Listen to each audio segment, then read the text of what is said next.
नमस्कार। आज मैं आपको ऋषि दुर्वासा और रुक्मणी के अपमान की कथा सुनाऊंगा।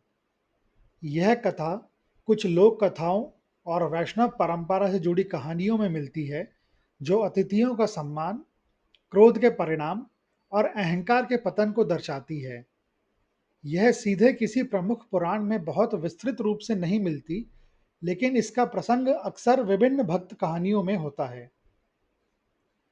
एक बार की बात है, भगवान कृष्ण की पटरानी रुक्मणी अपने गुणों, सुंदरता और पतिव्रत धर्म के लिए विख्यात थी। वे अत्यंत धार्मिक और विनम्र स्वभाव की थीं। एक दिन महर्षि दुर्वासा, जो कि अपने क्रोध और तीखे स्वभाव के लिए प्रसिद्ध थे, द्वारका नगरी में भगवान कृष्ण और रुक्मणी के अतिथि बनकर पहुंचे। ऋषि दुर्वासा के बारे में यह प्रचलित था कि उन्हें जरा सी बात पर भी क्रोध आ जाता था और वे तुरंत श्राप दे देते थे। इसीलिए हर कोई उनसे बहुत सावधान रहता था। भगवान कृष्ण और रुक्मणी ने महर्षि दुर्वासा का अत्यंत आदर और सत्कार किया। उन्होंने ऋषि की हर इच्छा पूरी करने का प्रयास किया और उन्हें सर्वोत्तम भोजन व सेवा प्रदान करी। ऋषि दुर्वासा कई दिनों तक उनके अतिथि रहे। कुछ दिनों के बाद महर्षि दुर्वासा ने कृष्ण और रुक्मणी की भक्ति और धैर्य की परीक्षा लेने का निश्चय किया। उन्होंने एक अत्यंत विचित्र शर्त रखी।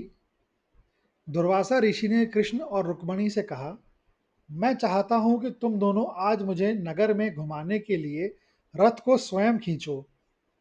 रथ में केवल मैं ही बैठूंगा और तुम दोनों मेरे सेवक बनकर रथ को खींचोगे। यह सुनकर कृष्ण और रुक्मणी को थोड़ा आश्चर्य हुआ, लेकिन उन्होंने बिना किसी हिचकिचाहट के ऋषि की आज्ञा का पालन किया। कृष्ण ने रथ के एक पहिए को पकड़ा और रुक्मणी ने दूसरे पहिए को पकड़ा, और वे ऋषि दुर्वासा को रथ में बैठाकर द्वारका की सड़कों पर खींचने लगे। द्वारका के निवासी अपनी महारानी और भगवान को इस प्रकार रथ खींचते देखकर अचंभित रह गए, लेकिन वे जानते थे कि ये महान ऋषि दुर्वासा का आदेश होगा। जैसे ही वे नगर में आगे बढ़ रहे थे, ऋषि दुर्वासा को अचानक भूख महसूस हुई। उन्होंने रुक्मणी से कहा, मुझे अचानक बहुत तेज भूख लगी है। मैं भोजन की तलाश में जा रहा हूँ। तुम यहीं रथ को थामे खड़ी रहना और जब तक मत हिलना, जब तक मैं वापस ना आ जाऊं। यह कहकर ऋषि दुर्वासा रथ से उतरे और भोजन की तलाश में चले गए। वे काफी समय के बाद लौटे। इस दौरान रुक्मणी धूप में वहीं खड़ी रथ को थामे रहीं, इंतजार करती रहीं। उन्होंने बिना कुछ खाए पिए, बिना कोई शिकायत किए ऋषि की आज्ञा का पालन किया। जब ऋषि दुर्वासा वापस आए, तो उन्होंने देखा कि रुक्मणी वहीं खड़ी हैं। ऋषि ने फिर से एक परीक्षा ली। वे जानबूझकर रुक्मणी के पास गए और अपने भोजन का झूठन रुक्मणी के ऊपर फेंक दिया। उन्होंने ऐसा कई बार किया, जिससे रुक्मणी के वस्त्र और शरीर गंदे हो गए। रुक्मणी को अपमानित महसूस हुआ, लेकिन उन्होंने एक भी शब्द नहीं कहा और ना ही कोई प्रतिक्रिया दी। वे चुपचाप खड़ी रहीं और अपनी विनम्रता तथा सहनशीलता बनाए रखी। रुक्मणी की इस असीम सहनशीलता और अटूट श्रद्धा को देखकर महर्षि दुर्वासा अत्यंत प्रसन्न हुए। उनका परीक्षा का भाव पूरी तरह से शांत हो गया। ऋषि दुर्वासा ने रुक्मणी को एक अद्भुत वरदान दिया।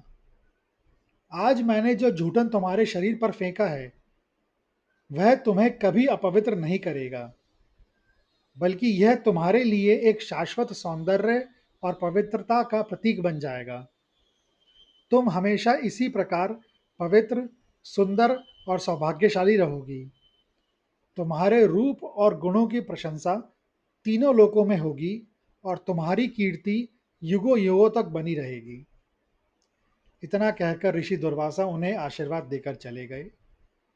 रुक्मणी की इस घटना को उनकी असीम सहनशीलता और कृष्ण के प्रति उनकी अटूट भक्ति का प्रमाण माना जाता है। यह वीडियो देखने के लिए धन्यवाद। अगर आपको ये कहानी अच्छी लगी हो, तो कृपया इसे ज़्यादा से ज़्यादा लोगों के साथ शेयर करें, लाइक करें व चैनल को सब्सक्राइब करें। कमेंट्स बॉक्स में लिखें जय श्री कृष्ण।